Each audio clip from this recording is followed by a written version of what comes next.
Shalom, Bapak Ibu Saudara yang dikasihi dalam Tuhan Yesus Kristus. Perenungan firman Tuhan hari ini dari Lukas pasal 2 ayat 13 sampai dengan 14 firman Tuhan. Dan tiba-tiba tampaklah bersama-sama dengan malaikat itu sejumlah besar bala tentara sorga yang memuji Allah, katanya, kemuliaan bagi Allah di tempat yang maha tinggi dan damai sejahtera di bumi di antara manusia yang berkenan kepadanya. Bapak, Ibu, Saudara yang dikasihi dalam Tuhan Yesus Kristus, perenungan dalam Minggu Advent yang kedua bertemakan damai yang lahir dalam kesederhanaan. Damai yang lahir dalam kesederhanaan. Saudara, semua orang mendambakan damai. Kita mencarinya di banyak tempat. Ada yang mencari lewat kekuasaan, ada yang mencoba memperolehnya lewat harta, ada yang mengejarnya lewat kenyamanan hidup. Namun semakin keras manusia mengejar damai dengan cara dunia, semakin jelas terlihat bahwa damai sejati itu tidak pernah muncul dari gemerlap atau kemegahan. Firman Tuhan memberikan gambaran yang sangat berbeda. Ketika para malaikat mengumumkan kedatangan Mesias, mereka berkata, damai sejahtera di bumi bagi manusia yang berkenan kepada Allah. Pernyataan ini bukan sekedar harapan. Ini adalah deklarasi bahwa damai sejati itu telah datang. Namun yang menarik, damai itu tidak lahir di istana. Tidak hadir melalui barisan pemimpin besar. Damai itu lahir dalam kesederhanaan, di sebuah palungan, di kota kecil yang sering diabaikan. Seperti yang sama juga, persis seperti yang dinubuatkan oleh Nabi Mikha. Mesias datang dari Bethlehem, kota kecil, dan ia akan menjadi pembawa damai bagi umat Tuhan. Saudara, kalau kita melihat baik dalam Injil Lukas maupun dalam Mikha pasal 5 ayat 2 dan sampai dengan ayat 5, dua teks ini kita akan menemukan satu pesan yang sangat kuat. Damai sejati bukan lahir dari apa yang dunia anggap penting. Damai sejati lahir dari hati yang rendah, tempat yang sederhana, dan cara Allah bekerja yang sering melampaui logika manusia. Mari kita melihat bagian demi bagian dari teks firman Tuhan yang sudah kita bacakan. Damai sejahtera dideklarasikan dari surga. Kalau kita membaca dalam Lukas 2 ayat 13 sampai 14. Ketika malaikat pertama selesai berbicara kepada para gembala, tiba-tiba tampak sejumlah besar tentara sorga memuji Allah. Mereka seolah tidak bisa menahan sukacita sorgawi yang meledak pada momen itu. Mereka berkata, kemuliaan bagi Allah di tempat yang maha tinggi, dan damai sejahtera di bumi bagi manusia yang berkenan kepadanya. Dua hal terlihat jelas di sini. Pertama, damai itu berakar pada kemuliaan Allah. Damai bukan soal tidak adanya masalah, bukan soal dunia yang tenang, bukan soal hidup tanpa tekanan. Damai yang sejati lahir ketika manusia kembali pada posisi yang benar di hadapan Allah. Damai adalah buah dari hubungan yang sudah dipulihkan. Selama manusia jauh dari Allah, damai hanya berjalan di permukaan. Namun ketika hubungan itu dipulihkan melalui karya Kristus, damai sejati mengalir ke dalam hati manusia. Yang kedua, damai sejahtera di bumi bukan sekedar perasaan. Damai itu adalah karunia Allah kepada manusia yang hidup dalam penyertaannya. Para malaikat tidak mengatakan damai akan diberikan nanti ketika keadaan politik berubah atau ketika keadaan sosial menjadi stabil. Mereka menyatakannya saat itu juga saat Yesus datang ke dunia. Artinya, damai bukan hasil situasi, tetapi hasil kehadiran Mesias. Berita sorgawi menunjukkan bahwa damai sejati dimulai dari atas, bukan dari bawah. Damai bukan hasil upaya manusia yang berusaha menciptakan stabilitas, tapi damai itu turun dari Allah melalui Kristus. Namun yang menarik di sini, saat deklarasi surgawi ini terjadi, Sang Raja Damai bukan berada di singgasana manusia. Ia berada dalam palungan. Damai lahir di tempat yang tidak disangka. Saudara, jika manusia yang merencanakan kelahiran Raja Damai, tentu mereka akan memilih tempat yang megah. Namun Allah memilih tempat yang sederhana, yaitu palungan. Mengapa? Karena Allah sedang mengajarkan bahwa damai sejati itu tidak lahir dari tempat megah, tetapi dari hati yang rendah. Para gembala ini menjadi saksi pertama.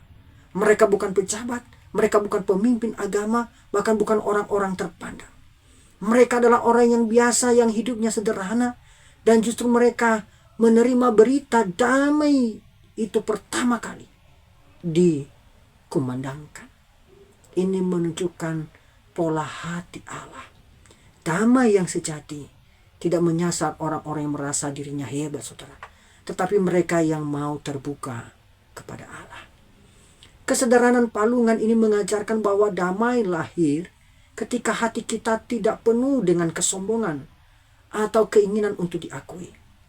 Palungan adalah simbol hati yang siap menerima tanpa syarat.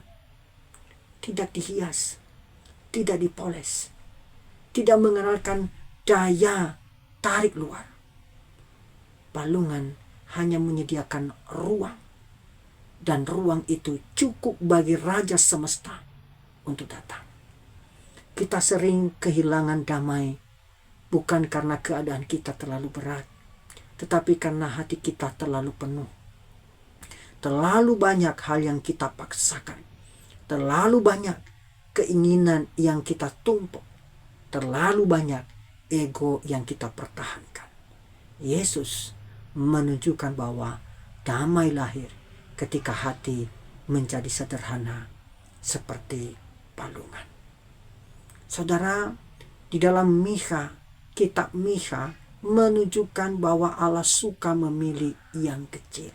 Kalau kita melihat dalam Mikha pasal 5 ayat 2. Nabi Mikha menubuatkan bahwa Mesias akan datang dari Bethlehem Efrata, tempat yang tidak terkenal. Dalam daftar kekuatan dunia, Bethlehem tidak memiliki posisi penting. Dari sisi politik tidak berpengaruh. Dari sisi militer tidak memiliki kekuatan. Dari sisi ekonomi tidak menonjol. Namun Allah mengatakan bahwa dari kota kecil itu akan keluar pemimpin yang memerintah atas Israel. Ini konsisten dengan cara kerja Allah sepanjang sejarah. Ia memilih yang kecil untuk menghadirkan karya besar. Ia memilih Musa yang gagap. Ia memilih Daud yang paling muda. Ia memilih Maria yang sederhana. Ia memilih Bethlehem yang kecil. Mengapa Allah melakukan itu? Karena ketika yang kecil dipakai untuk karya besar, hanya Allah yang dipermuliakan. Dunia mengukur nilai dari ukuran. Allah mengukur nilai dari ketaatan dan kesiapan hati. Pesan Mikha menguatkan kita, saudara.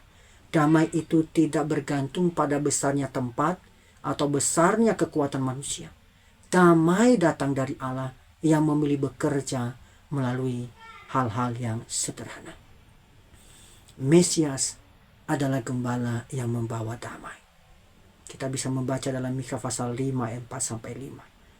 Mikha menggambarkan Mesias sebagai pribadi yang berdiri dan menggembalakan umatnya dalam kekuatan Tuhan. Dan ia akan menjadi damai bagi mereka. Ini adalah gambaran yang sangat indah, saudara. Mesias bukan pemimpin yang hanya memberi perintah, melainkan juga gembala yang memelihara, gembala yang menjaga, gembala yang menuntun. Damai sejati lahir ketika manusia hidup dalam perlindungan gembala agung. Damai bukan sekedar suasana, damai adalah hasil dari kehadiran pribadi yang bisa diandalkan. Ketika Tuhan adalah gembala kita, kita tidak takut. Ketika Tuhan memelihara hidup kita, kita tidak mudah goyah. Ketika Tuhan berjalan di depan kita, kita tidak tersesat. Mikha menegaskan bahwa Mesias bukan hanya membawa damai, tetapi ia sendiri adalah damai. Artinya, damai sejati bukan konsep. Damai adalah pribadi Yesus Kristus. Dan pribadi itu lahir dalam kesederhanaan.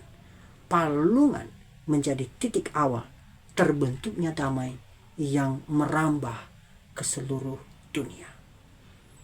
Damai sejati menyentuh hati yang sederhana. Jika kita melihat pola kedua nats baik dalam Lukas dan Mikha ini, satu hal yang sangat jelas, damai sejati selalu turun ke hati yang tidak sombong. Damai menyentuh mereka yang mau membuka ruang. Damai hadir pada mereka yang tidak menyadarkan hidupnya pada kemewahan atau kekuatan dunia. Palungan merupakan simbol kesederhanaan dan kerendahan hati. Bethlehem adalah simbol kecilnya manusia di hadapan Allah. Gembala merupakan simbol orang yang tidak dianggap. Dan di tengah semuanya itu, damai sejati muncul. Jika hari ini banyak orang kehilangan damai, salah satu penyebab utamanya adalah hati yang terlalu sibuk dan terlalu sombong untuk menerima kehadiran Kristus. Kita sering mencari damai dengan cara yang salah, saudara. Kita pikir damai ada ketika semua masalah selesai. Kita pikir damai muncul ketika hidup kita stabil. Kita pikir bahwa damai datang dari hasil kerja keras kita. Namun firman Tuhan berkata sebaliknya. Damai sejati bukan lahir dari usaha manusia, melainkan dari kehadiran Tuhan dalam hati yang sederhana. Bagaimana kita bisa menyambut damai dari Kristus? Jika damai lahir dalam kesederhanaan, bagaimana kita bisa menerimanya hari ini? Pertama, dengan merendahkan hati. Kita mengakui bahwa kita tidak bisa menciptakan damai sendiri. Kita membutuhkan Kristus. Kita perlu Kristus. Dengan menyediakan ruang bagi Tuhan, seperti palungan yang sederhana, hati kita harus punya ruang kosong untuk Tuhan. Jika hati penuh dengan kekhawatiran, bahkan ambisi, keinginan yang berlebihan, maka damai itu sulit untuk masuk. Yang ketiga, bagaimana kita menyambut damai dari Kristus? Dengan hidup dekat dengan Sang Gembala. Makin dekat kita dengan Tuhan, makin kuat damai itu. Damai tidak otomatis tumbuh, saudara. Damai bertumbuh dalam relasi sehari, hari demi hari dengan Yesus. Bagaimana kita menyambut damai dari Kristus? Adalah dengan percaya bahwa yang kecil pun bisa Tuhan pakai. Hanya karena sesuatu tampak sederhana, bukan berarti tidak berarti. Allah justru memakai hal-hal sederhana untuk menghadirkan damai dalam hidup kita. Saudara, damai sejati tidak lahir dari kemewahan. Tidak lahir dari kekuasaan. Tidak lahir dari pencapaian manusia. Damai sejati lahir dalam kesederhanaan. Ketika Kristus hadir dalam hati manusia.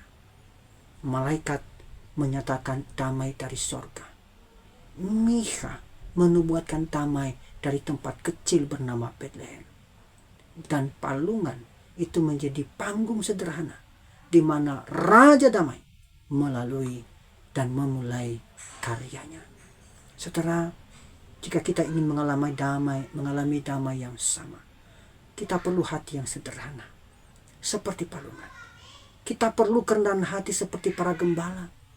Kita perlu kesiapan seperti Bethlehem. Dan ketika Kristus hadir dalam hati kita, damai itu akan tumbuh. damai itu akan memulihkan. Damai itu akan menuntun langkah kita. Kiranya firman Tuhan ini menolong dan memberkati kita dalam menikmati kedatangan Kristus. Tuhan Yesus memberkati. Amin.